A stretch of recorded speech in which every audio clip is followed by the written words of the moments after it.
Vamos lá, começar?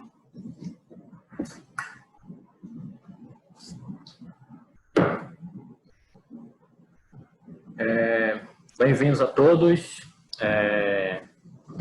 todos que estão aí com esse primeiro evento online, parceria entre o FabLab e o Sebrae Lab.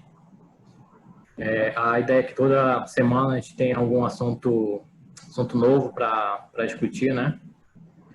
Esse evento a gente fazia sempre cara a cara, olho a olho, presencialmente, mas, né, devido a tudo isso, o caminho é esse agora de fazer online. Mas daqui a um tempo a gente vai de novo aqui abrir FabLab para eventos presenciais, oficinas, cursos, tanto aqui como lá no Sebrae Lab, né, Denis? Então a ideia é essa. Nesse momento a gente discute coisas interessantes aí, mesmo de longe, né? Então sejam bem-vindos aí. Hoje tem a convidado o Carlos, do Drone Live Brasil, lá em São Paulo, o Mário Júnior, aqui de Manaus, e o Diego Furtado, também aqui de Manaus. Então, os três vão falar aí sobre o que é drone, se voa, se não voa, para onde vai, para onde que não vai. Então, essa é a ideia, que a gente traga o assunto aí. E para quem tiver pergunta, a gente vai colocar no final, tá?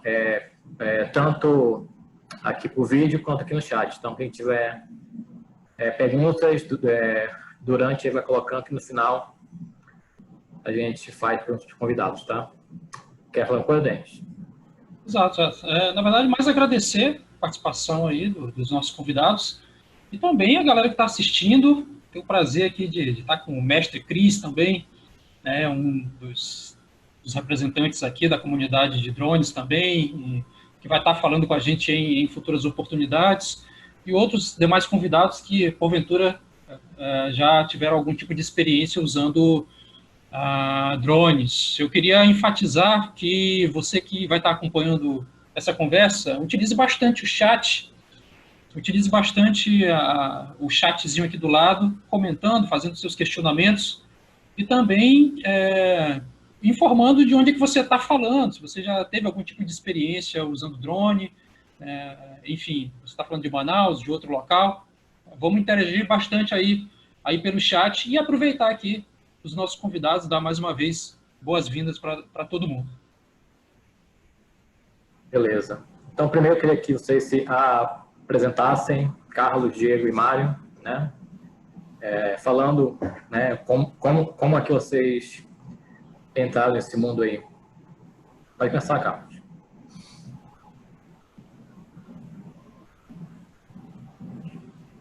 Calma aí, o microfone do Carlos.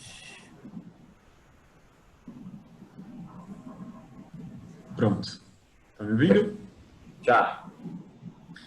Bom, legal, gente. Em primeiro lugar, quero agradecer aí, reforçar o agradecimento, tanto ao Carlos Júnior, que fez o convite, ao pessoal do Sebrae, a toda a turma aí que também está dedicando um pouco do seu tempo para acompanhar a gente aqui. Muito obrigado pela presença de vocês, grande público.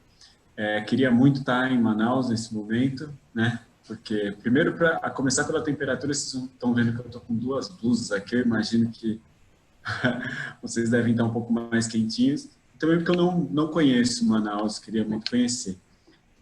Enfim, um prazer falar com vocês. A minha história com drone começou há mais ou menos 5 anos. É uma história recente, acho que tem muita gente que já mexe com drones há bastante tempo. E ela vem através de um caminho que não era só de drones no começo, né? Minha formação toda ela é baseada em computação, então eu fiz graduação em ciência da computação, depois fiz mestrado em engenharia elétrica com um tema de pesquisa de inteligência artificial, enfim. Mas eu sempre trabalhei nessa área, mas num determinado momento, lá nos idos de 2014, eu resolvi partir para uma coisa com mais protagonismo e acabei fundando o Mirante Lab, que era mais conhecido da galera dos Fab Labs e tal. Isso 2014, 2015. E o Mirante era um espaço que dialogava bastante com a rede de Fab Labs do Brasil todo. Nessa época, os Fab Labs estavam se disseminando, né, pelo Brasil, a gente tinha poucos ainda. Hoje já são muitos, né, no Brasil e no mundo.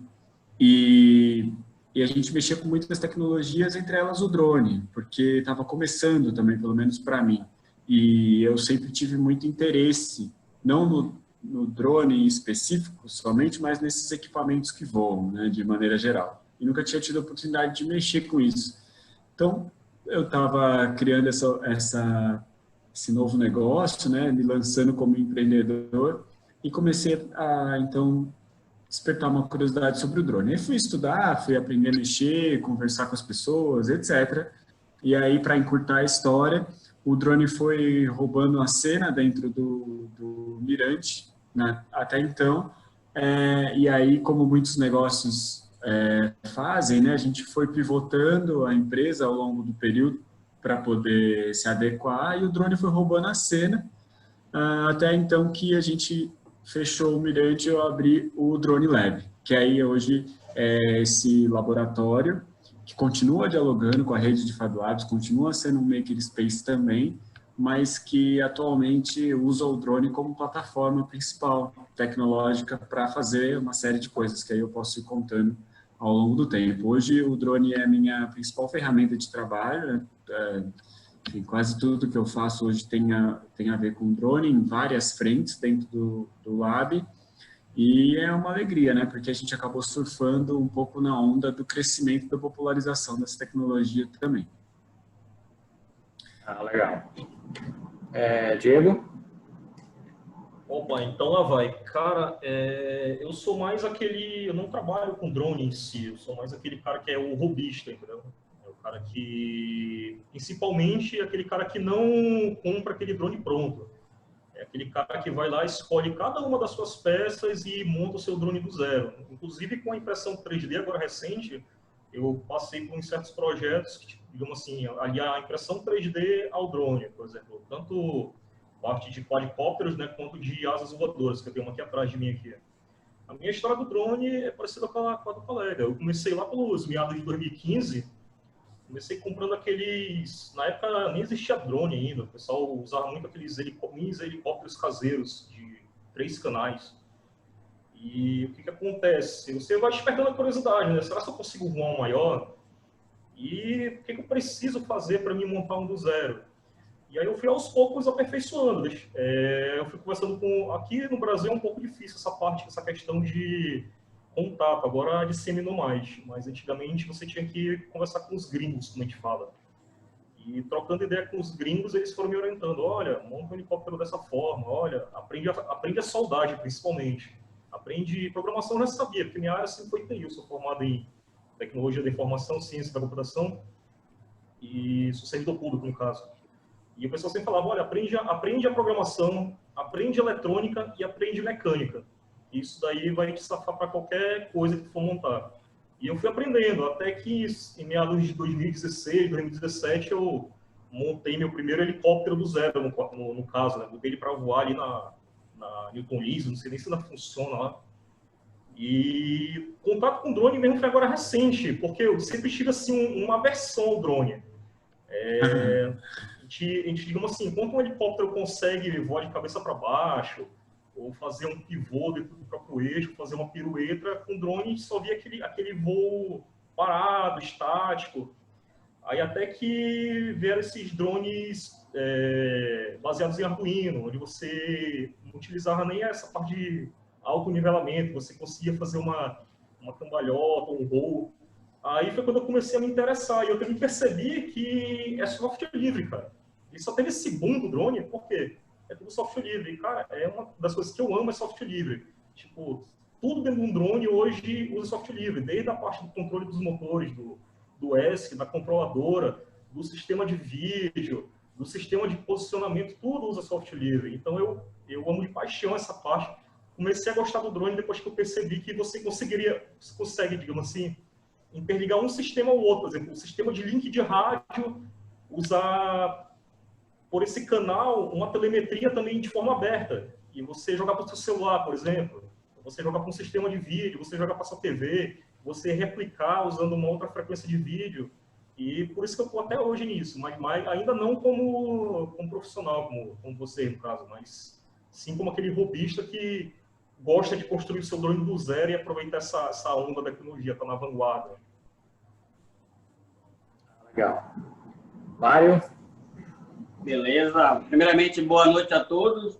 É um prazer imenso estar participando mais uma vez. Obrigado aí, Carlos, por abrir mais uma vez a porta e poder divulgar um pouco de drones. A minha vida de drones, cara, começou em 2013 para 2014. Comprei um. Sempre fui apaixonado por aeromodelismo, mas as condições nunca ajudavam, né? Até que eu consegui comprar um drone quando eu trabalhava, sempre trabalhei no distrito, na área técnica, né? Trabalhava na área de engenharia numa empresa, aí consegui comprar um drone, mas só para brincar, realmente, nunca foi algo profissional. Comprei para me se divertir e um dia aconteceu um problema e, cara, pesquisando, não encontrava aqui, encontrei um cara que é muito difícil do cara, disse, rapaz, tá começando esse material, eu vou fazer o seguinte, eu vou abrir uma loja de assistência, porque aqui é muito ruim o material, ainda continua ruim ainda, mas já eu sofri muito para conseguir peças aqui. Hoje mais não, porque já tenho já os contatos dos meus fornecedores. Mas no começo, cara, era muito difícil. E para ajudar, na verdade, eu abri assistência mais para ajudar. Né? Eu queria ajudar as pessoas que estão adquirindo o equipamento, né? E pô, é difícil comprar um equipamento desse cai, ainda se torna caro. Então, eu, através de alguns amigos de fora, consegui baratear um pouco os custos para ficar mais viável a todos, né? Porque se eu podia, porque todos também não podem ter um. E, consequentemente, eles crescendo, a minha empresa em si ia estar crescendo junto. Então, eu ia ficar como um cara bem conhecido na área técnica, então todo mundo ia procurar. Mas nunca pensei em algo de valor, sabe? Vou ficar rico por causa de drone. Meu prazer sempre foi a área técnica, conhecimento, sempre gostei de eletrônica, né? Então, sempre gostei de tudo que é tecnologia. Hoje eu tenho 3 impressoras 3D, eu tenho uma impressora laser, 2 impressoras foi eu que montei. Então, como o Denis falou, é prazeroso ficar fazendo essas coisas. Entendeu? É prazeroso. Então, foi um prazer mesmo eu ter aberto aí a empresa e, consequentemente, ter ajudado bastante pessoas. Hoje eu digo, eu ajudei bastante pessoas que hoje estão voando aí, trabalhando com imagens, empresas de telecomunicações, empresas de energia. Então, são várias empresas na qual eu faço trabalho. E aonde eu passo, você olha, esse é o Mário, o rapaz que é o responsável da área de drones na região norte. Cara, não, cara, que isso. Mas o importante mesmo é a gente ajudar uns aos outros para a gente poder crescer, na verdade, né? E assim começou essa minha brincadeira aí com drones. Legal. Então, para quem nunca, né, falou de drone, que nunca ouviu sobre drone, quer saber você o que é um drone, né? Como o Diego falou, ele começou com helicóptero, tem a parte do avião, né? Quem brinca com avião, brinca com helicóptero. Mas qual é a diferença, né, do aeromodelismo para o drone? O que é um drone? Então, quem que pode aí responder o que é um drone, na verdade? Bom, eu vou responder isso daí. Segundo a regulação brasileira, né, a ANAC, a Anatel e o DCEA, ele classifica dois tipos de equipamentos aéreos, né, brinquedo, digamos assim. A gente tem os aeromodelos, né, que são aeronaves não tripuladas que tu pilota elas para uso recreativo, e ela não define esse termo drone, ela define como RTA, que são aeronaves não tripuladas para outros fins, como comercial ou institucional. E, tipo, tem algumas leis que regulam também, né? Mas a gente pode falar isso um pouco depois. Mas é basicamente isso. Drone não existe na regulação brasileira. Aeromodelos e RTAs. Os drones, eles estão dentro dos RTAs, no caso. Entendi. Positivo, é isso mesmo.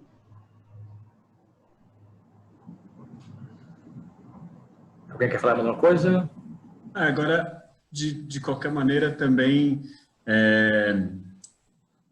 apesar de não existir, aí, como o Diego falou, na legislação, O drone ele é um termo popular, né, que já está no imaginário aí de muita gente, como sendo associado a esse multirotor, né, a um quadricóptero ou um hexa, enfim, a uma aeronave com mais de um motor ali, normalmente 4, que é o que a gente está mais acostumado a ver, né, e ligado aí a esse veículo com mil possibilidades de uso, né?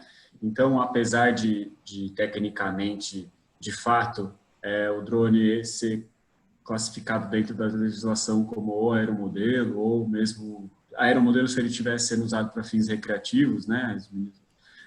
Ou mesmo um RPA se for com finalidade profissional.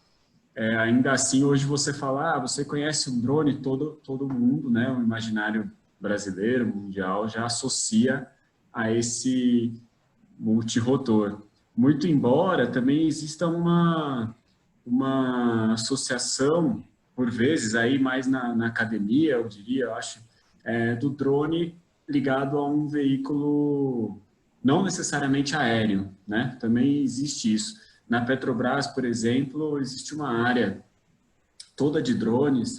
Eu tive a oportunidade de participar uma vez de um debate com o coordenador dessa área aqui em São Paulo. Ele fica no Rio, mas o debate aconteceu aqui em São Paulo. E a área de drones da Petrobras, ela é de submarinos. Quer dizer, não são drones, mas não são voadores, né? E isso acontece também por uma associação que muitas vezes, como é um termo genérico, né? É feita entre drone igual a um veículo autônomo, né? Então, na Petrobras, por exemplo, essa área de drones ela é ligada a submarinos que fazem inspeção, fazem análises todas de forma autônoma, né? Quer dizer, comandados por um sistema ali de computação, não necessariamente com um piloto. Assim como também na Coreia, você tem drones que são de controle de fronteira, que são veículos terrestres ali preparados para atirar e etc. E os drones que a gente está mais acostumado a ver, né? Então, eu costumo, aí uma defesa pessoal, né? Eu costumo associar o drone como um termo popular.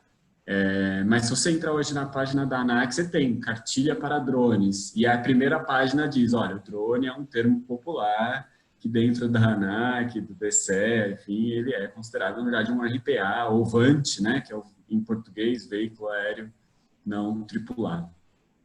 Só complementar que eu vou compartilhar aqui uma tela, inclusive eu já vi até já ministrei um curso a respeito disso. Tu desabilitou, né, a compartilhamento de tela? Deixa eu ver aqui. Eu tinha feito até um slide, digamos assim, depois assim, de várias pesquisas, no caso. Não consigo compartilhar a tela, mas vamos lá. Da minha opinião, assim, eu acho que o drone é toda uma arquitetura, digamos assim, você tem diversos sistemas que eles se comunicam entre si, já tirando a parte da legislação, agora para a parte da arquitetura mesmo. Esses sistemas eles se comunicam entre si que fazem um objetivo. Por exemplo, num drone a gente tem o sistema de alimentação, né? No caso, baterias, você pode ter baterias de lítio, baterias de íon, depende. Você necessariamente tem que ter uma controladora, um computador ali embutido nele que vai fazer todo o cálculo, todo o processamento das informações dos sensores. Você tem um sistema de propulsão, no caso, o submarino, como o colega falou, você tem motores submersos. No caso de hexacóptero, você tem 6 motores. No caso de asas voadoras também, que fazem também coisas autônomas, você tem um motor, você tem um sistema de propulsão. Você tem um sistema de navegação que você dispõe de um GPS, de um rangefinder, de um sistema laser, ou de um barômetro, e você também tem os demais sistemas. Por exemplo, você pode acoplar, já que são placas, indo para o meu lado agora, a parte de open source. As placas dos drones, elas têm diversas, tem até uma aqui comigo, elas têm diversas interfaces, né, o ART que a gente fala. Você consegue ligar outros sensores, ou um tubo de pitot, ou um sistema laser, ou um sistema de rangefinder. Aí, quando eu vou falar sobre drones, a partir de arquiteturalmente falando, você tem principalmente esses 4 sistemas. Você tem que ter o sistema de alimentação, você tem que ter a controladora, você tem que ter o sistema de navegação e você tem que ter o sistema de alimentação. Para mim, se tiver essas 4 coisas, para mim isso já constitui um drone. O Zero Modelo Y você não tem um sistema de navegação, nem uma controladora uma FC, por exemplo.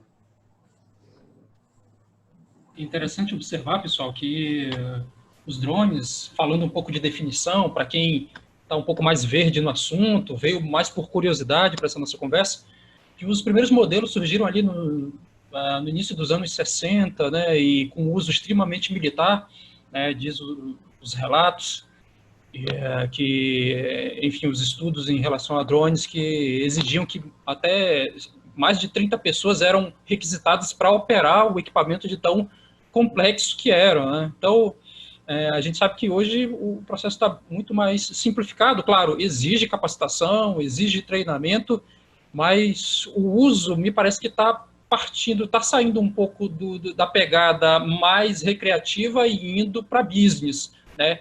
E indo para negócios. A gente tem algumas pessoas que trabalham e vivem desse processo, aqui acompanhando a gente, e que tem trabalhado muito essa parte de business envolvendo drones. Aí eu pergunto para o Cândido, bem diretamente aqui, quais seriam, é uma pergunta que vale $1 milhão, né, mas quais seriam os caminhos para quem quer sair do uso recreacional do drone para começar a trabalhar vivendo do drone, que eu acho que é o desejo de muita gente, né? Viver dessa prática e tal. Olha, bom, obrigado pelo direcionamento da pergunta. É um assunto que eu gosto de falar bastante sobre, até porque foi uma pergunta que eu me fiz também por muito tempo, né? Eu acho que, me arrisco a dizer que no começo os drones se popularizaram bastante como sendo a máquina fotográfica que voa, né? Para muita gente, né, leiga principalmente, que começaram a ver essa máquina ficando cada vez de mais fácil acesso e cada vez de mais fácil manipulação também, né? Você citou o caso dos militares no começo que demandavam aí dezenas de pessoas para voar, e hoje um piloto consegue sozinho gerenciar bem, dependendo do equipamento, né?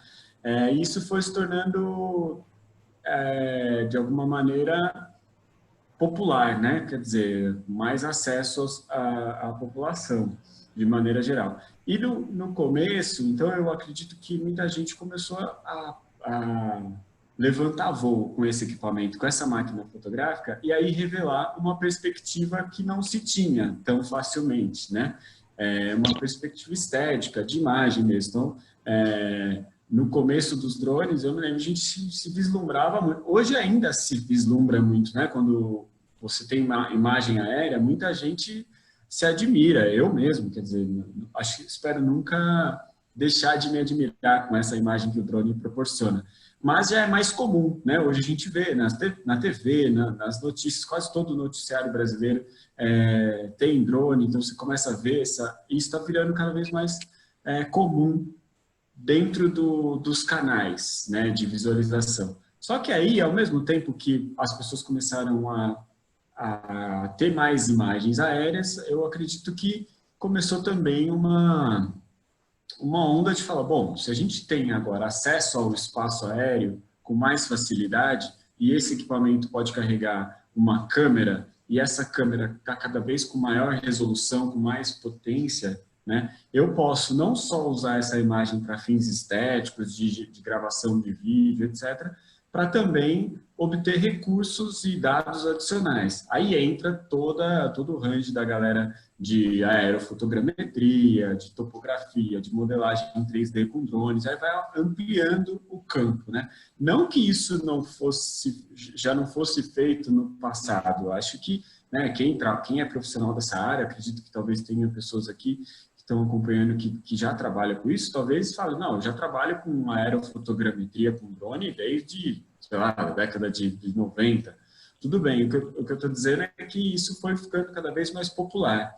E aí, respondendo diretamente a sua pergunta, quer dizer, se você é uma pessoa que está procurando hoje trabalhar com drone, eu acredito que tem 2 caminhos. O caminho dentro do campo tradicional, que Não, acho que tradicional é uma boa palavra. Do campo mais conhecido, que é o do drone carregando máquinas e sensores para você poder analisar através de uma outra perspectiva, né? E aí tudo que isso traz. Esse é um caminho que ainda há bastante demanda. O Mário Júnior falou, poxa, ele é conhecido como o cara de drones da região norte, né? E, então, assim, o Brasil é continental, tem, ao mesmo tempo que tem muita gente cada vez mais trabalhando com drones, também tem muita demanda, né? Tem muito, o Brasil é muito grande, então ainda tem demanda para isso, seja para a área de mapeamento, monitoramento, seja até mesmo para a galera que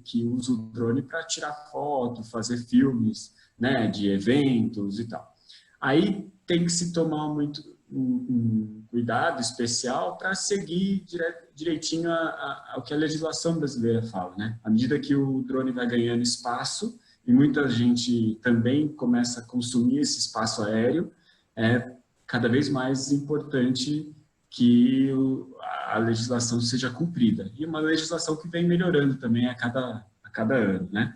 E o segundo caminho, que aí é o caminho que eu procurei, por assim dizer, é olhar e falar assim, ok, o drone dá para fazer tudo isso, já tem bastante gente trabalhando com isso, mas onde eu vou procurar uma diferenciação nesse lugar, né? E aí, ainda nesse segundo caminho, eu acho que tem muita oportunidade. Eu tenho defendido de uns tempos para cá a ideia de que o drone é um computador que voa. Ele não é mais só a máquina fotográfica, nunca foi, né? Só a máquina fotográfica que voa. Ele é um computador que voa. Tudo que o computador faz, o drone é capaz de fazer com o adicional de estar voando. Ou seja, ele não tem o limite vertical, né? Então, hoje, se um computador é capaz de fazer um monitoramento, uma análise de um terreno, etc., o drone também é capaz de fazer. Se você quiser usar o drone para fazer inspeção, para poder, enfim, aí a criatividade de cada pessoa que vai determinar qual é o limite. O meu diferencial eu acabei encontrando através do esporte por um período, né? Então a gente faz hoje corridas de drones pelo Brasil todo, não somos os únicos, mas a gente foi um dos pioneiros nesse assunto aqui no Brasil. Realizamos a primeira corrida de drones de São Paulo, hoje as principais corridas com público somos nós que fazemos, apesar de que agora público é uma questão, né? Em tempos de pandemia isso está parado, mas o esporte, a corrida de drone é um uso dessa tecnologia diferenciado, assim, com menos pessoas trabalhando, né? Menos players aí nesse mercado. E também hoje a gente está muito focado como plataforma de educação mesmo, né? Usar o drone como maneira de ensino. Só para citar alguns exemplos, eu acho que tem muitas possibilidades. Então, se você tem vontade de trabalhar com isso, tem um leque enorme. Trabalhando direitinho, estudando, seguindo as regras, a legislação brasileira, etc., tem bastante espaço. Show. Mário, quer falar alguma coisa sobre o mercado, como é que está aqui em Manaus? Não, vamos lá. Primeiro eu vou falar do Denis Cruz aí, que falou sobre o drone, que foi criado na década de 60. Na verdade, ele foi criado, cara, com uso militar. Na verdade, ele foi constituído a partir de uma bomba, né? O cara enviava uma bomba, marcava o canto, a bomba estourava lá, porque eles não sabiam se realmente acertava o alvo. E aí foram adaptando ainda mais a criação da tecnologia na bomba, até chegar ao nome do drone, aqueles que você assiste ou indica lá de cima, vê o mapa acerta o alvo. Então foi a partir daí que foi criado o drone, né? A partir de uma bomba que lançava, marcava um ponto lá e a bomba estourava lá, só que não tinha certeza, né? Para não mandar os soldados, e aí eles foram melhorando assim até chegar o que é hoje, né? Só que voltando, né, para nossa área, que não tem nada a ver com a área militar, que não está aqui para destruir, está aqui para alegrar, o drone, na verdade, é um termo em inglês, foi traduzido, né, que o pessoal levantava lá, o drone fazia um barulho igual vespa, né, igual abelha, e aí os caras falavam que era zangão, né, zangão, aí chegou aqui, a gente traduziu zangão, é um drone, mas na verdade o termo que a gente usa ou é RPA ou é VANT, né, veículo aéreo não tripulado. né? E sobre o que o Denis perguntou do Carlos, cara, eu entendo o drone como se fosse um celular quando começou, né? Na década de 90. O celular só servia para você falar, mais nada. É igual o drone só servia para levantar, tirar uma foto e pronto.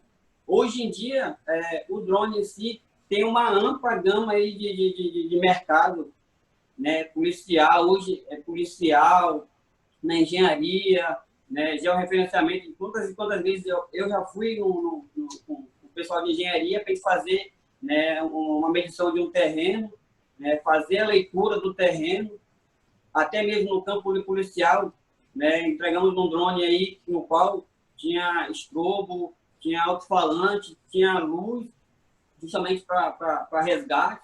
Então, a gama hoje, aqui no Brasil em geral, quer dizer, no mundo, é bem grande. O pessoal muito usa, quem é do Centro-Oeste, usa muito o drone no agronegócio, né, para medir campo. Antigamente, o inseticida para lavoura era feito por um avião, agora hoje é feito por um drone.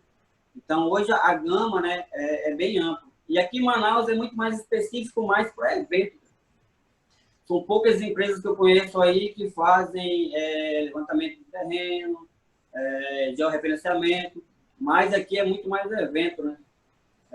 Show, notícia. Hoje em dia temos aí nas empresas de telecomunicações, né, de televisão, todas elas usam drone para fazer imagens, né, para divulgar o trânsito, né, a situação que aconteceu, mas na maioria dos casos, o drone em si, hoje é igual ao celular, né? Antigamente só fazia foto. Hoje em dia faz tanta coisa que a gente até fica decidido qual é o que a gente vai usar hoje para fazer qual a situação que a gente vai filmar, ou vai fazer levantamento de terreno, ou fazer georreferenciamento em 3D. Hoje em dia a gente tem uma gama muito grande aí de drones aí que faz isso aí. E aqui em Manaus é um mercado crescente, né? Como o Denis perguntou, qual a área que a pessoa tem que se especializar? Na verdade, o começo, ele tem que entender o que ele quer, né? O que ele quer. Eu quero trabalhar hoje só com fazer imagens aéreas, né? Só que imagens aéreas tem várias formas. Você pode trabalhar com divulgação, com jornalismo, né? Hoje em dia, todo mundo agora quer abrir um portal, precisa de um equipamento. Então, quando a pessoa quer realmente entrar nesse mercado, é um mercado grande. É um mercado grande mesmo. E fala para todo mundo, quer entrar para trabalhar? Seja firme, seja decidido o que você quer e não desista. É difícil, o começo mas depois que você tem um engajamento, você tem um conhecimento, você consegue aí o que poucas pessoas conseguem, né? Se tiver determinação. Legal, show. E aí, falando nisso, eu queria saber de vocês se todo mundo pode pilotar um drone, se tem alguma lei, já falou um pouquinho aqui, né, de alguma lei, mas se tem alguma lei, se tem que fazer algum treinamento com algum lugar específico, ou é só pegar o drone e já sair voando? Vou responder aí rapidamente, aí as pessoas vão me complementar aí depois. Na verdade, o que nós temos aí de lei é uma ICA 140 da ANAC, onde é específico para você levantar um equipamento de um local específico, no caso um aeródromo, onde você pode ir lá voar. Mas hoje em dia sabe-se que não é tão isso, né? E na ANAC é bem simples, né? Para você ser piloto de drone. Aí você comprou um equipamento, entrar no site, cadastrou, pronto, você já é um piloto de drone.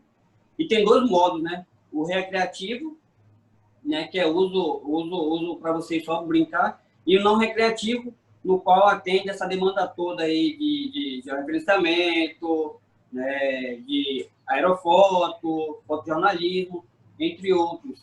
Né? Mas, pelo que todo mundo fala, né, o que tem mesmo de conhecimento, de registro, é só a ICA 140. Não tem uma lei que fala assim, olha, para você voar drone, você tem que fazer esse teste, né, fazer 2 horas de voo prático, entre outros. O que tem é só que você é proibido de voar em locais onde tem públicos, e se tiver voando em locais onde tem público ou pessoas próximas, você tem que ter uma autorização da empresa que está organizando o evento, entendeu? Além de ter o registro da ANAC e, consequentemente, ter registrado no DSEA, solicitando o voo naquela área ali onde você vai estar voando, entendeu? Não é só pegar o equipamento e ir lá naquela área ali e vou filmar, não. Você precisa de ter dessas duas autorizações, né? Uma da ANAC, que é, na verdade, o certificado que você faz, né? E outra, o equipamento tem que ser a partir de 300 gramas para cima, né? Para você poder registrar. Abaixo disso é como se você fosse um brinquedo, na verdade. E a outra situação é que, na verdade, as pessoas voam e não têm um conhecimento profundo da situação, né? E hoje em dia, para a gente voar em locais, a gente precisa ter uma autorização do DSEA. E para você solicitar esse voo, no mínimo 48 horas antes do evento, onde você for fazer. Entendeu? Mas voar equipamento drone, depende de que for, qualquer modelo é fácil, é legal, é divertido. Vamos derrubar, o que acontece, mas qualquer um que tenha, né, vontade, queira conhecer, né, pode sim pilotar um equipamento desse. Alguém Lógico quer? que, lógico, Carlos Júnior, que exige de cada um utilizador desse tipo de equipamento uma extrema responsabilidade, né? A gente sabe que a legislação ainda está sendo equalizada no sentido de regular um pouco mais o uso dos equipamentos. Existem escolas especializadas para oferecer a melhor capacitação possível para evitar incidentes que são extremamente graves e fatais, envolvendo drones. Então tem que ter toda uma responsabilidade nesse sentido. O que o Mário Júnior fala está muito sob um aspecto de que qualquer pessoa que queira aprender pode ter a possibilidade de utilizar. Não é nenhum tipo de objeto que vai ser segregado apenas aos grandes experts. Não, qualquer pessoa pode ter a possibilidade de manipulação. Mas o desejo, eu acredito que de todo mundo que é amante desse tipo de equipamento, é que realmente haja algum tipo de um melhor regulamento, uma melhor regulação para justamente evitar com que um equipamento que pode ser usado para business, para recreação, seja alvo assim, ocasionar algum tipo de morte, né? Enfim, algum tipo de fatalidade. Eu acho que esse é o trabalho que muita gente está, de uma maneira profissional, tentando incentivar através dos seus próprios cursos, através dos seus próprios negócios, a fim de que a gente, mais na frente, consiga vislumbrar o uso desse equipamento de uma maneira mais coerente possível. Não sei se eu estou falando alguma besteira aqui, ou se vocês Correto. Tanto que a ANAC, inclusive, tem uma campanha que é nessa linha que você fala, né, Denis? Eles chamam de drone consciente, que é o uso consciente do equipamento, né? Então, por mais regras que a gente tenha, por mais legislação que exista, como eu já falei, a legislação vem sendo aprimorada com o tempo, né? Nenhuma legislação, nenhuma lei vai conseguir cobrir todos as possibilidades, né, de uso. Então, mais importante do que isso é também a consciência, né? E daí parte a questão de saber do que se trata, né? Muita gente, às vezes a gente faz eventos, etc., e muita gente tem muita curiosidade e um desconhecimento sobre o assunto mesmo. E daí acho que a importância também de bate-papos como esse que a gente está fazendo agora, que é justamente para poder desmistificar um pouco também, né? Entender o que é esse equipamento, o potencial dele, e quanto mais gente tiver acesso a essa informação, saber o que se trata, etc., mais chance a gente tem até mesmo de contribuir para a legislação, né? Atualmente o DSEA tem uma consulta aberta para que as pessoas possam sugerir melhorias no sistema de controle do espaço aéreo e voltado para o drone. E eu costumo dizer que assim a população em geral, para poder sugerir algo, ela precisa primeiro saber do que se trata, né, com detalhes. Claro que a gente está aqui num grupo privilegiado, onde muitas pessoas acabam conhecendo, tem os especialistas aí, os meninos que trabalham tudo, também tem outras pessoas do ramo, mas às vezes a gente vai para outros fóruns e tem muita gente que não faz a menor ideia, né? Faz muita confusão, não sabe exatamente. Então, quanto mais pessoas tiverem acesso à informação, mais qualidade a gente vai ter no uso desse equipamento. Legal, tem uma pergunta aqui da Ellen, eu queria que o Diego respondesse. Ela perguntou o melhor modelo para quem está no começo. Para quem nunca pegou no drone, qual é o melhor modelo de drone? É a pergunta para o Diego, né? Você direcionou? Isso. Diego, tá ouvindo? Ou é que a minha conexão está um pouquinho instável, mas eu ouvi essa pergunta. Vamos lá. Cada um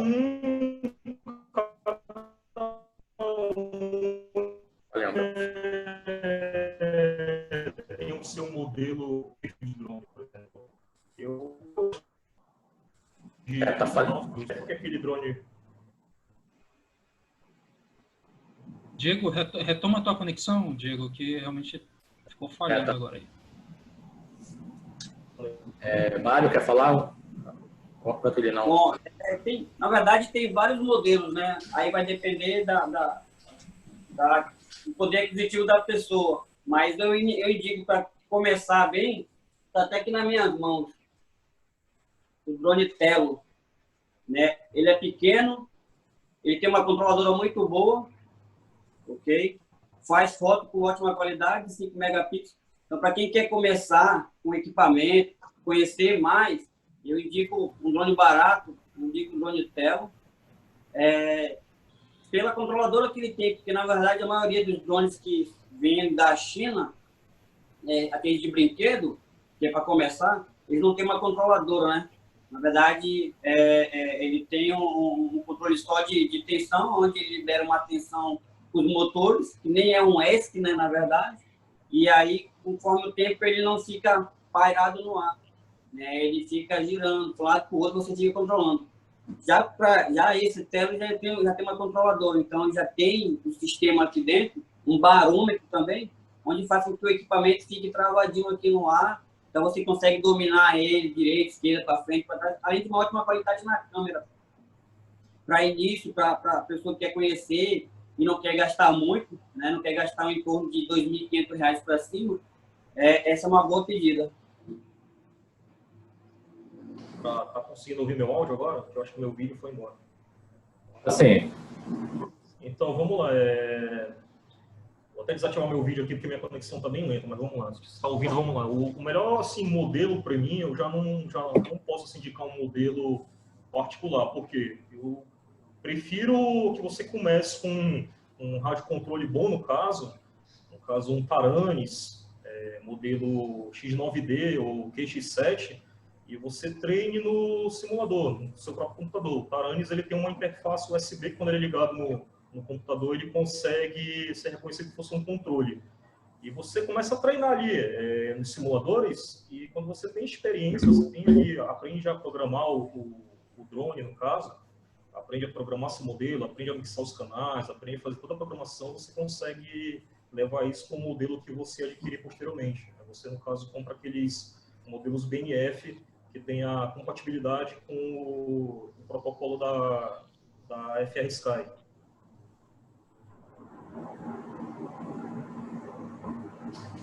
Tranquilo. Carlos, quer falar uma coisa?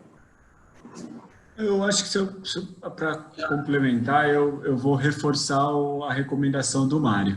Eu também gosto muito do Tello, como um drone iniciante, assim, pelo mesmo motivo que ele falou, pela questão de estabilização. O que eu acho que eu poderia contribuir aí a mais é que muita gente pergunta, porque invariavelmente aparece na internet aí algumas promoções, principalmente de sites da China e etc., de drones muito baratos, né? O que eu chamo de muito barato aí, drones de 90, 100 reais, né? 150, e eles voam, né? Não tem a dúvida. Às vezes a dúvida é, será que voa mesmo? Não, não, eles voam. Mas é muito difícil controlar, muito difícil. Quando o drone não estabiliza na altura, como o Mário falou, quando ele não tem recurso para estabilizar sozinho, você tem que fazer estabilização na mão. Para quem dirige, aí é mais ou menos o mesmo, eu faço uma analogia com o carro manual e o automático. Quando você tem o carro manual, você vai parar na ladeira, se você não puxar o freio de mão, você vai querer controlar ele ali parado na embreagem, demora um tempo até você acertar o pé ali, né? O quanto você acelera, o quanto você solta de embreagem, etc. Com o drone é a mesma coisa. O que não controla sozinho, você consegue fazer ele parar razoavelmente na altura depois de muito treino. E o que na maioria das vezes acontece é que você vai quebrar antes de conseguir treinar o suficiente para parar, né?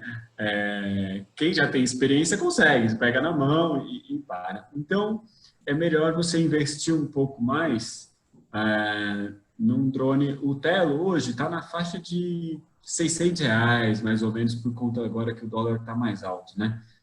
Mas tem algumas promoções aí, se vasculhar na internet, você acha algumas promoções de lojas confiáveis, né? Até um pouquinho mais barato que isso. Mas é um drone também que você tira ele da caixa e você controla com o celular, né? Você dá o play ali, o botão para ele decolar, e ele decola mais ou menos 1,20 m de altura e por aí, e para. Você pode até soltar o controle na mesa, assim, o celular na mesa, que ele não vai sair do lugar. E isso garante a diversão depois. Você fala, bom, agora eu preciso me preocupar só em brincar. E se você tiver que controlar essa altura, é divertido, você vai dar uma risada no começo, mas depois você fala, puxa, bati, quebrei a hélice. E agora? Acabou a brincadeira. Se é um drone que não é tão fácil, né, de voar. Legal. 10. Amigos, eu queria saber o seguinte de vocês. A gente tem aqui alguns professores que atuam em tecnologia. Tem mestres, tem doutores, tem uma galera aí que atua na área de educação, e a gente vê cada vez mais metodologias como a da linha americana, muito difundida nos Estados Unidos, a linha de educação STEM, que privilegia muito o ensino de ciência, tecnologia, engenharia, matemática, tudo isso integrado de forma interdisciplinar. Eu queria falar um pouco de educação, eu queria falar sobre como é que vocês enxergam o uso dos drones como uma ferramenta para melhorar a criatividade e a experimentação em sala de aula. No âmbito escolar, como é que o professor pode usar com segurança e responsabilidade os drones a nível ali educativo e tal? O que vocês acham? Olha, se me permite aí começar a falar sobre isso, eu gosto muito desse assunto e eu tenho até uma defesa aí de uma palestra que eu costumo ministrar, que é como usar o drone para ministrar quase qualquer disciplina. Mais um pouco. Porque não só o STEM, né, a parte das exatas, ciência, tecnologia, matemática, mas eu extrapolo e vou até para o STEAM, né, que inclui as artes no meio, né, o A de artes ali.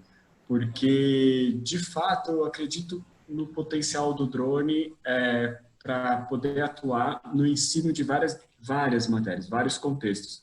E o meu argumento para defender isso volto de novo para a questão do drone ser um computador que voa, né? Então, assim, a partir do momento que você tem essa plataforma, você pode facilmente ensinar sobre programação. O Telo, por exemplo, que a gente citou, ele é programável, né? Então você pode fazer uma conexão através de um outro computador ou mesmo do celular com ele e mandar scripts para lá, para os professores, para os educadores que trabalham com programação.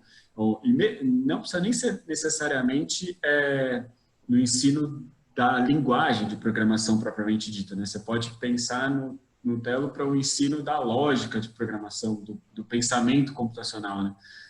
Usando Scratch, essas ferramentas que são mais visuais e que você não precisa entrar ali no código.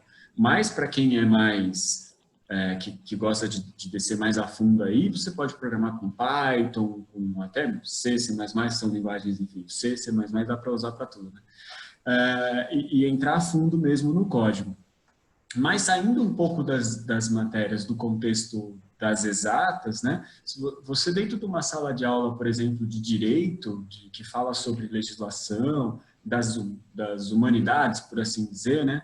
Você pode usar o drone para discutir o uso do espaço aéreo, que a gente comentou um pouquinho aqui, né? O espaço aéreo hoje ele é público, ele é privado, quem tem direito? Privacidade, né? O drone ele é maravilhoso, a gente está olhando muitos aspectos positivos, mas ele também, se quiser usar para fins que não são tão positivos assim, é possível, né? Quer dizer, você tem condições hoje de pegar um drone e entrar na área de um condomínio, numa área reservada, numa sacada de um prédio, tirar uma foto, sumir, enfim. Como é que fica a discussão de ética, privacidade, né, com o drone? Isso tudo é papo para poder entrar em sala de aula e conversar. E falei das artes também, porque hoje a gente tem aí, com cada vez mais popularização também, o uso do drone como um elemento artístico, né? A gente já vê balé de drones, especulações a respeito da substituição dos fogos de artifício por drones, né, que conseguem fazer espetáculos ainda mais bonitos, silenciosos, né, e talvez até mais seguro, porque não envolve pólvora aí na história, né? Então, isso está se disseminando também. Hoje a gente tem dentro de grandes empresas de eventos e do trabalho artístico usando o drone. Tem espetáculos na Disney, tem dentro do Cirque du Soleil, todos eles usando o drone como um elemento de cena, né? Então, também dá para brincar com a questão artística. E aí, só complementando a questão que você perguntou sobre a segurança, né? Se é seguro você ter um drone dentro da sala de aula. Eu já tive diversas experiências nesse sentido, e com várias idades, né? Desde 9, 10 anos até 90, 100. Brincando, claro, mas sim. Quer dizer, nem é tão brincadeira assim. Já ministrei uma oficina no Sesc, aqui de São Paulo, durante a semana, assim, à tarde, com um público de muita idade, assim. Já tinham senhores ali de 80, 70 anos, o que é muito legal, porque procura por outra perspectiva, né? E sempre com muita segurança. Se são os drones pequenos, abaixo de 250 gramas, até por recomendação da ANAC, eles são considerados verdadeiros brinquedos, né? E aí, tomando os cuidados básicos, principalmente com o público mais infantil, né? De afastamento, a gente sempre avisa, olha, não vai querer ter a ideia de parar a hélice com o dedo, né? Mas os pequenininhos, eles não chegam a cortar. A gente sempre avisa, fala assim, olha, se você colocar o dedo, você vai se arrepender, porque dói, mas não corta. Diferente dos grandes, esses que estão ali atrás do Mario ali, por exemplo, se você puser a mão no Inspire ali que está penduradinho, sua mão vai embora, né, se bobear. É seca, na verdade, né?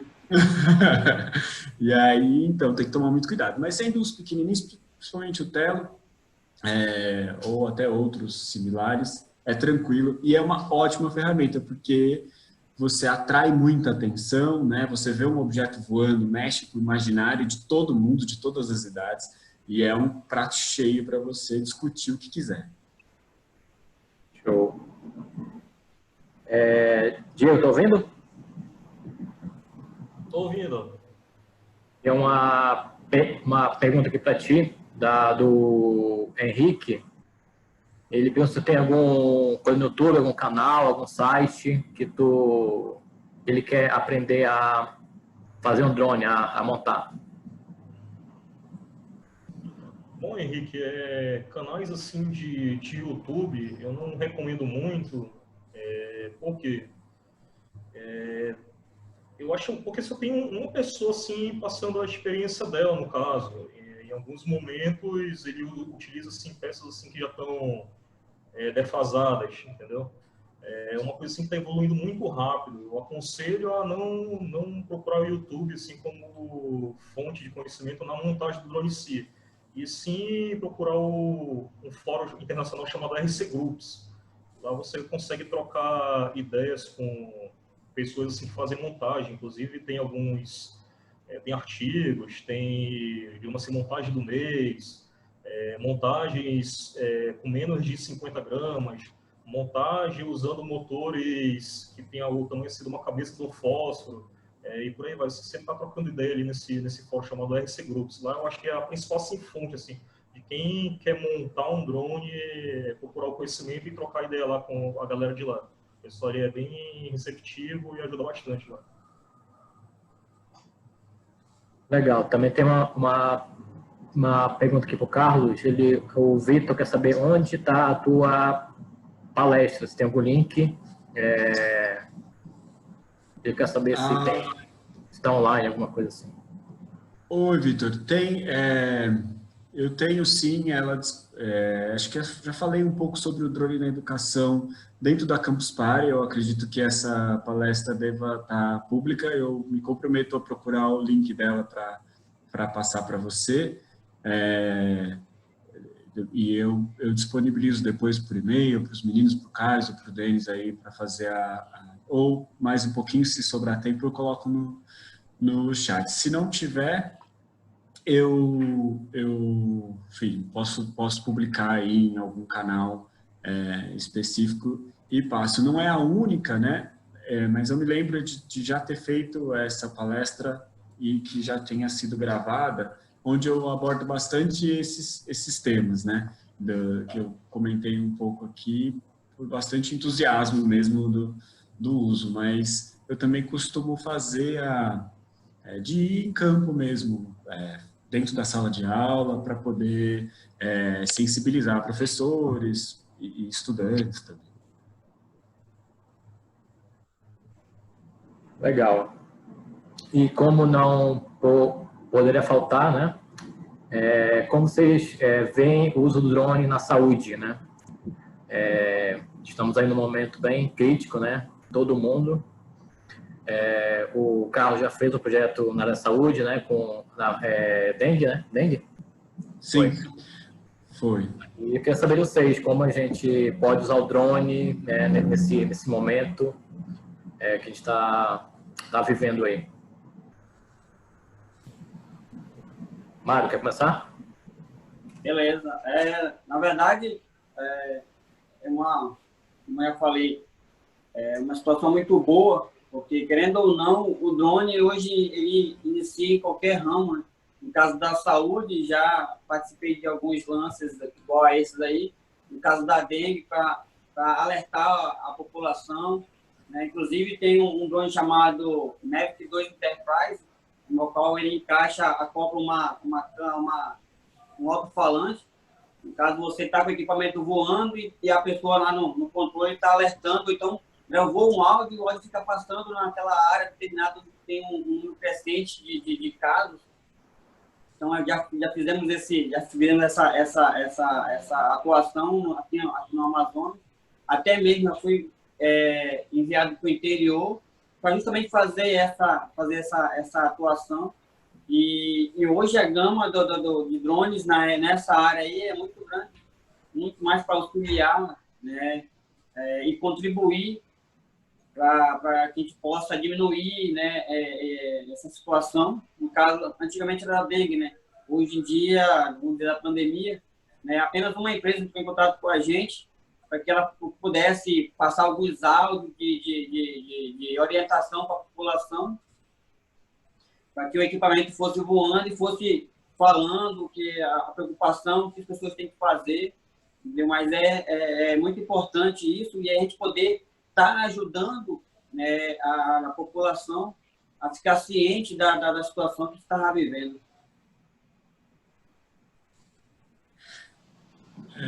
A gente, como o Carlos comentou, né, a gente usou aqui em São Paulo em 2015, se não me engano, em parceria com a Secretaria de Saúde aqui do município, né, os drones para procurar focos do mosquito da dengue. Nessa época, a gente tinha na região sudeste toda uma disseminação do mosquito, né? E tinha muitos lugares onde os agentes de saúde não sabiam onde é que estava o foco. Tinha muitos casos em alguns bairros, e aí os agentes iam em terra lá, conversavam com a população, tentavam ver a questão do vaso, do acúmulo de água, etc. Mesmo assim não eliminava. E aí aqui em São Paulo tem uma situação muito marcante, que é o fato de ter muitos imóveis desocupados, né?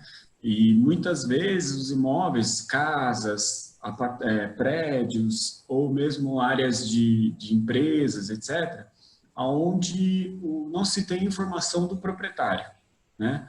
Quer dizer, tem na imobiliária, mas os dados estão desatualizados e ninguém sabe onde está a pessoa.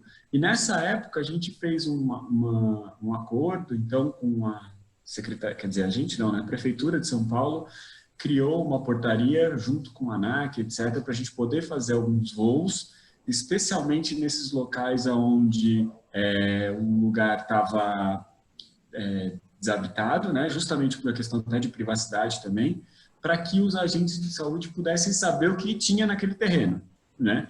E a gente encontrou um monte de coisas, quer dizer, desde os casos clássicos de caixa d'água aberta e tal, mas piscina, acúmulo de coisas, etc.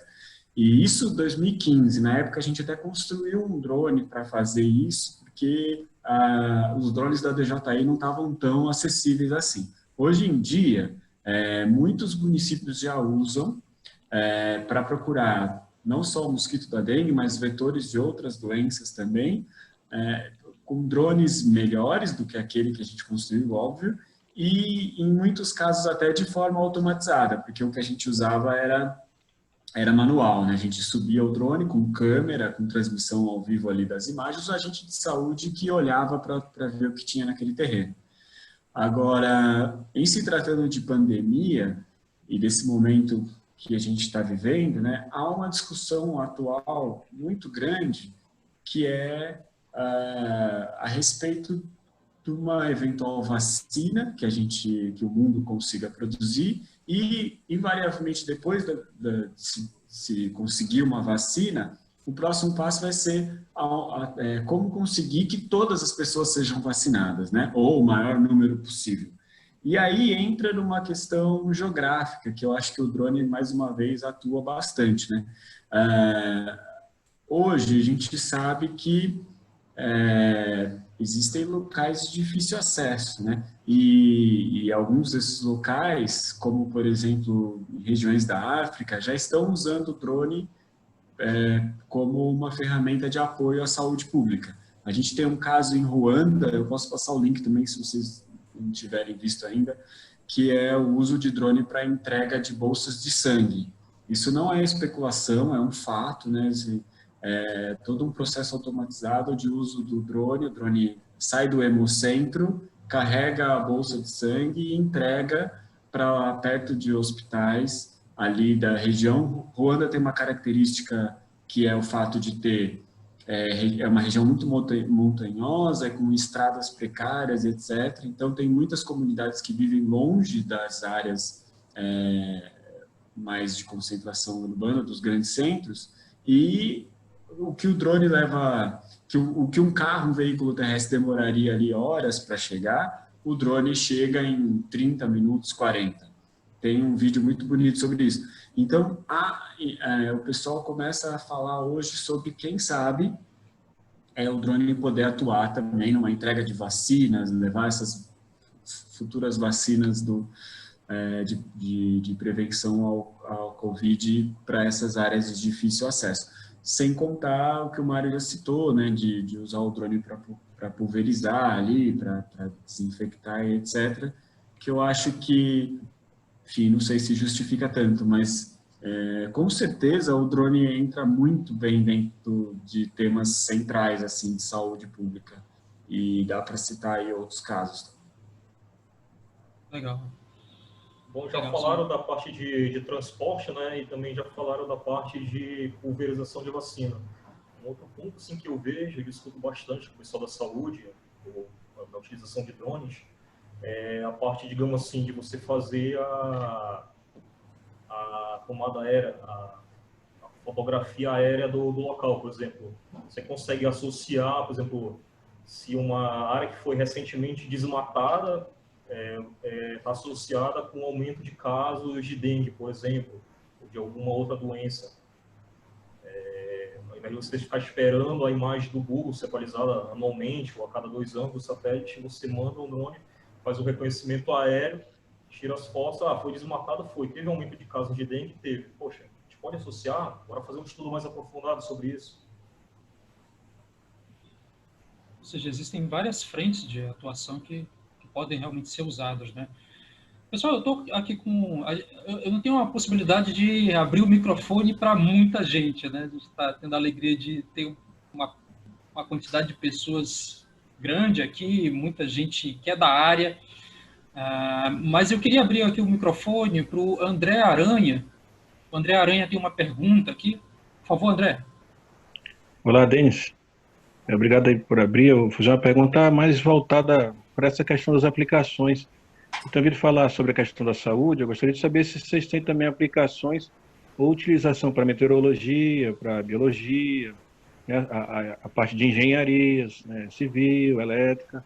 Como é que eu posso aplicar e se eu tenho como também, através das imagens, fazer algum tipo de processamento nas imagens para extrair outros tipos de produtos além da imagem e do vídeo?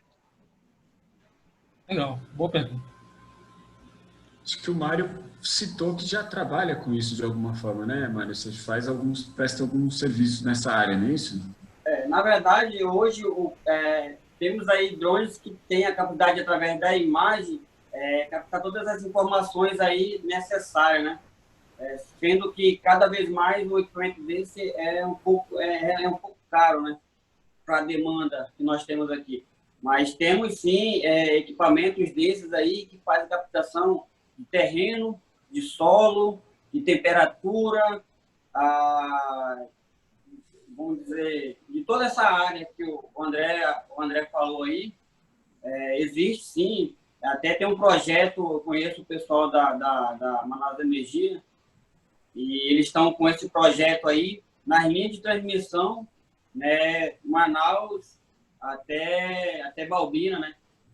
E aí até que nós tentamos e conversamos sobre isso, porque eles estão querendo trocar o equipamento deles com um equipamento melhor para fazer a leitura, né, do campo, do terreno, né, a dimensão que aquela eletricidade está fazendo naquele campo magnético que está sendo envolvido naquela área. Então, tem vários equipamentos. Até que comentei para ele que tem um lançamento da DJI, mas tem outros, né? Entre outros. Da DJI, que é o Matrix 300, no qual vem equipado aí com 2, 3 câmeras aí que faz esse tipo de leitura, né? Correndo para a área aqui do Open Source, né, que é onde eu estou mais à frente, por exemplo, como eu mencionei lá no início, as controladoras de drone Open Source, elas têm interfaces UART. Você consegue ligar em dispositivos, né? Por exemplo, essa câmera aqui, essas câmeras hoje em dia, as câmeras de drone, é uma Ramcam Split, ela tem uma interface UART de TX e RX. Ela consegue, digamos assim, mandar informações para a placa e receber também informações da placa. Por exemplo, de 5 em 5 minutos eu vou acionar o obturador da câmera para tirar uma foto. E na hora que ela for gravar aqui no cartão de memória, ela gravar já com as coordenadas do GPS da controladora, o GPS anexado da controladora. Aí, processando posteriormente essas imagens, você tem uma tomada aérea 3D, por exemplo, dependendo do ângulo que você tira. Então, você pode adicionar nessas interfaces UART câmeras infravermelhas ou câmeras térmicas, ou sensores. Por exemplo, tem um projeto de um aero, um drone com controladora, que ele utiliza um tubo de pitot e sensores para capturar térmicas, e ele age como se fosse um urubu, ele vai de térmica em térmica e aproveita o movimento da térmica para acender cada vez mais.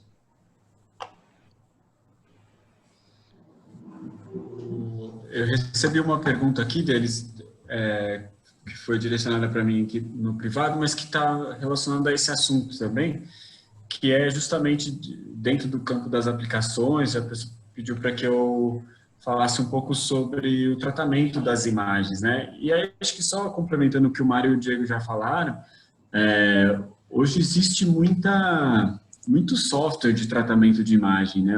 Que atua junto com o que o drone produz. Então, você imagina o drone como uma plataforma que está fazendo essa captação dessa camada de dados aí, com câmeras de alta resolução ou com outros espectros, como o infravermelho, que o Mário falou, e etc., ou mesmo com laser, e depois você carrega isso tudo em grandes softwares de processamento, né, de trabalho, tanto para geração de modelos, etc.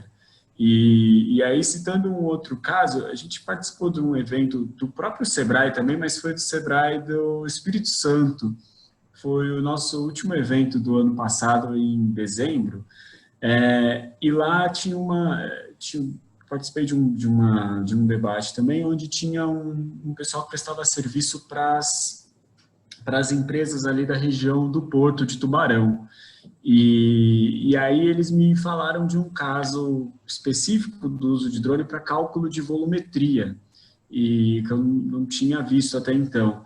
Ali, os drones são usados para fazer o cálculo do volume de minério que está sendo carregado nos navios ali tem muito uso da Vale, né, que sai das mineradoras ali de Minas e vão para o Porto de Tubarão ali no Espírito Santo para depois despachar mundo afora. E o drone é usado para poder fazer o cálculo de quanto que o volume de minério de ferro, minério de vários tipos, quanto que tem de volume ali. Eu achei fantástico, mas na verdade não é o drone em si, quer dizer, é o drone gerando as imagens e depois um software que faz esse uso, né, da melhor forma. O drone é só um complemento, na verdade, né? É um outro olhar, né? O olhar sobre um eixo que a gente não tinha. Tem um artigo muito legal também de um dos criadores da 3DR, que eu sempre me foge o nome dele, que é o autor daquele livro Cauda Longa lá, também ele é muito, muito conhecido, mas eu sou ruim com o nome, depois eu resgato. Mas ele fala sobre isso, sobre a questão da nova camada de dados que o drone traz, né? E o quanto que isso é revolucionário. Porque antes a gente podia fazer, entre aspas, tudo isso que a gente está falando com um helicóptero, com um avião, mas, enfim, o uso disso estava na mão de poucos, né? Ou mesmo imagens de satélite, a gente sabe que satélite também pode tirar foto, então, né? Alguns, mas quem acessa as imagens de satélite hoje, né? É muito mais caro, muito mais difícil. Com o drone, você tem uma nova camada de dados e de um dado muito atualizado, né? Se vocês levantarem o drone agora, de onde vocês estão, você vai ter a imagem mais nova, mais atual, né, dessa região, em comparação a qualquer outra coisa, porque você acabou de levantar, né? E isso é revolucionário. Lembrando aí da 3DR, aí pro Denis aí, que gosta muito de montar, a 3DR é um open source, né? É programável. É um equipamento muito top e bom para programar e fazer, tipo, você pode controlar ele para inúmeras funções aí. Acho que o Diego deve usar, né, Diego? Você que gosta ela é principal conhecida no mundo open source pelos sistemas de link de rádio delas, principalmente para telemetria. Por exemplo, você consegue mandar comandos ou recuperar comandos, o drone estando a vários quilômetros de distância. Coisa assim que um link comum de controle, tipo um link 2.4 ou um link 900 MHz não consegue chegar. Ela utiliza assim, uma tecnologia assim, que ela é de penetração muito grande e demora um pouquinho para chegar o comando ao drone. Assim, imagina como você mandasse assim, um comando assim, para uma estação espacial, por exemplo, tem um certo delay, mas ela consegue entregar esse comando e também trazer essa telemetria. Existem alguns casos assim, de voos completamente autônomos, onde o drone, você já não tem mais nem potência para mandar comandos para o drone, mas ele está lá fazendo todo o percurso dele autonomamente, e ele está mandando essa telemetria de onde ele está, o que ele está fazendo, qual a voltagem da bateria, se ele já terminou de fazer o percurso dela por meio desse link da 3DR. Então, e é um link bastante confiável também para essa parte de telemetria, no caso. Verdade. Me sopraram a cola aqui do nome do autor, foi o João. João, vou falar seu nome, obrigado. que ele me mandou aqui no chat, que é o Chris Anderson, que é o autor, o fundador da 3DR, o autor do livro, enfim, e que tem esse artigo que... Obrigado, viu, João? Não sei se você queria que eu falasse seu nome, você me mandou no privado, agora eu já te entreguei. Estamos quase no final, mas tem mais uma pergunta aqui do Diego Cardoso para o Mário. Mário, ele pergunta se tem algum curso para fazer imagem com drone em Manaus. Na verdade, eles tinham 3 ou 4 empresas aí que, um tempo atrás, anunciaram aí treinamento. Eu, particularmente, não dou treinamento muito para público final, porque meu foco mais é empresas, né? Mas tem algumas empresas aí que, devido à pandemia, pararam, mas que fazem treinamento, que dão treinamento sobre o equipamento, né? Voo teórico e prático. Agora, sobre fotos, é bom o cara aprender um curso de fotografia, porque é a mesma situação, abertura, ISO, entendeu? É a mesma coisa. O que muda é só na hora do voo você tá com uma visão, igual de fotógrafo, você tem que ter um olhar diferente para pegar um ângulo legal e poder fazer uma edição na foto e entregar uma foto com uma ótima qualidade. Legal. O Christopher aqui falou que ele falou que tem uma empresa chamada Drones de Manaus, Drones Amazônia, que faz treinamento. É isso, Christopher? Quer falar? Tem o André, deixa eu falar, tem o André também, o André Aranha, que fez uma pergunta aí, ele também dá treinamento, então ele é um que posso também indicar aí. Legal. Sobre o Cris, enfim, eu tive uma aula com o Cris, um treinamento bem bacana, os primeiros passos ali para manipular os drones, tá? Convidar o Cris aqui para dar uma... E aí, Cris, poderia falar um pouco para a gente aí?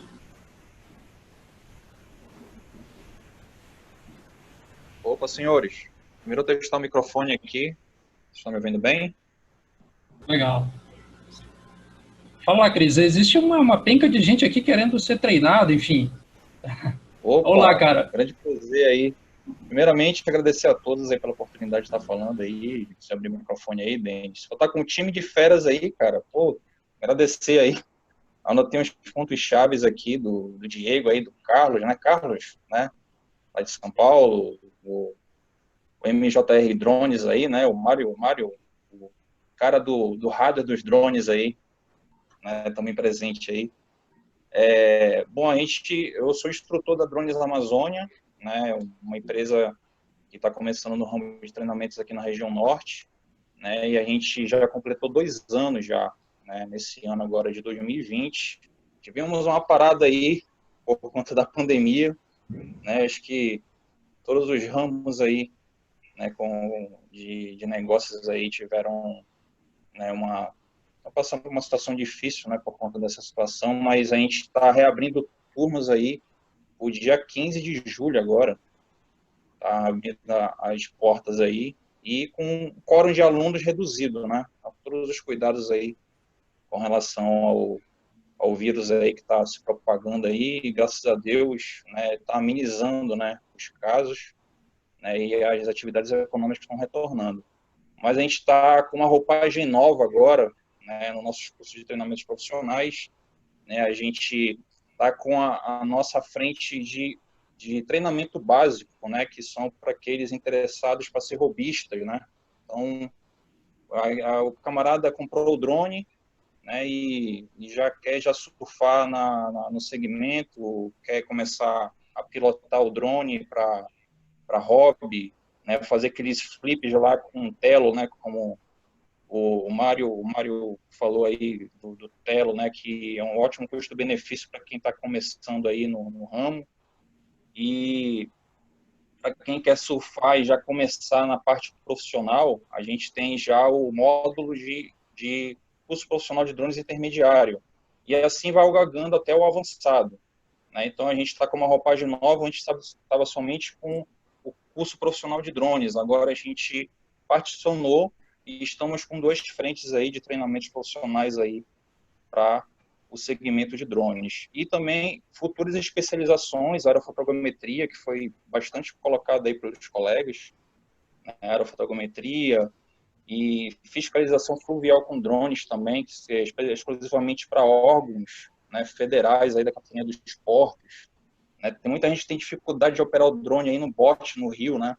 Então, eu já vi vários casos aí de muita gente perder Phantom 4 Pro aí no Rio Negro, né, Mavic Air, né, e outros modelos aí da linha DJI, e parte o coração, né, porque essa linha tem um custo, né, relativamente caro, assim, né, pesa um pouco no bolso, um investimento que é muito bom mesmo, muito bom, porque é um equipamento que tem um recurso que te passa segurança, te passa autonomia de controle, né, e todos aqueles aparatos de câmera e sensores de obstáculos, né, que é sensacional. Né, e tem uma Mavic Air 2 agora que foi lançado, né, já com recursos de autonomia de bateria mais elevado, né. Então, a gente está com um contato aí, pessoal, né, dando uma resumida nessa parte do treinamento. Para quem estiver interessado e estiver residindo em Manaus, a gente está com o número que eu coloquei até no chat aí, tá? Quem puder visualizar. O número é 92, o DDD 8488-3289, tá? Então, fala diretamente no nosso WhatsApp aí. E a Thalia Fernandes, que está responsável pela parte aí da administração da empresa, vai estar passando todas as informações de valores, carga horária, tá? E tudo que você precisa saber a respeito do curso aí. É isso aí, gente. Agradeço aí pela oportunidade de falar um pouquinho. Obrigado aí, Denis. Legal, Carlos. A gente vê aí uma série de possibilidades que a turma tem para se capacitar, para treinar, né? Esse aqui é o chamado merchan do bem, é um merchan necessário para muita gente que está realmente querendo fazer os primeiros passos. Eu acho que vale muito a pena aí fazer contato com o Christopher. Eu fui um dos treinandos com ele, um cara um super treinador nessa área. Vale a pena sim. Galera, a gente está chegando ao final. Carlos Júnior, nosso tempo já estourou, acho que o papo vai embora. E, de repente, a turma que ficou até aqui, a gente pode pensar em alternativas para ter uma nova rodada de encontro com essa mesma galera, Diego Furtado, Mário Júnior, trouxe toda a sua experiência nessa área. E tem muitas perguntas que a galera colocou no chat. Tinha algumas perguntas que eu coloquei aqui no esquema para a gente falar um pouco mais adiante. Eu queria falar com o Carlos Cândido um pouco sobre a parte de tecnologia inspirada em chames, em coletivo, uso de drones com algoritmo. Tem muita coisa que ainda precisa ser explorada. Então, eu queria deixar, Carlos Júnior, já o convite para a turma aqui, para nós estarmos conectados em próximos encontros e que a gente não perdesse esse agrupamento, né, para novas possibilidades. Sim, é todo mundo aí, até essa hora, né? Aqui já é 8h20, lá em São Paulo já é 9h20, né? Então lá tá muito tarde já. O nosso próximo vai ser dia 26, semana que vem, dia 26, sexta-feira. A gente vai falar sobre cultura maker 3D, né, na pandemia, né? Como ela está ajudando aí essa parte de EPIs e tal. E queria agradecer, né? O Carlos, o Mário e o Diego, né? Por ter aceito o convite aí com a gente. E pode falar, site, Instagram, pode divulgar aí os canais de vocês e valeu pelo ter aceito o convite, né? Acho que é bem interessante falar disso. Quanto mais a gente falar, melhor para todo mundo, tanto vocês, para quem não sabe, como vocês falaram, falar sempre é bom, né? Para quem ainda não conhece esse caminho aí. Pode começar, Mário. Beleza. Primeiramente, quero agradecer a todos aí, obrigado mais uma vez pelo convite. Já é o segundo, né, Carlos? E vamos para o terceiro, quarto, quinto. Se Deus quiser, quanto mais for falar de drone, eu quero estar participando, porque sem dúvida nenhuma, quero que todos tenham conhecimento dessa tecnologia, que tende a crescer a cada dia mais, que tende a nos ajudar a cada dia mais, né? E sempre que precisar, vamos estar aqui para um ajudar o outro, né? E precisando, é só entrar em contato. Quem não conhece aí, eu tenho uma página no Instagram, @MJRDrones, no qual eu trabalho muito mais com manutenção, né? e queiram ter alguma informação, alguma dica, peça, alguma coisa assim, só entrar em contato. Meu número é 98108-1831. Né? Quiser entrar em contato, fazer pergunta. Às vezes a mulher fica até com raiva, porque meia-noite tem alguém me perguntando sobre drone, eu estou lá respondendo. E, na verdade, eu não posso deixar ninguém de mão. Na verdade, eu dependo deles, né? Então, infelizmente, eu não tenho que ficar lá respondendo. Eu tenho que ser grato a todos eles por causa disso. Né? Obrigado a todos aí e obrigado às pessoas que participaram desse grande evento aí. Valeu. Carlos?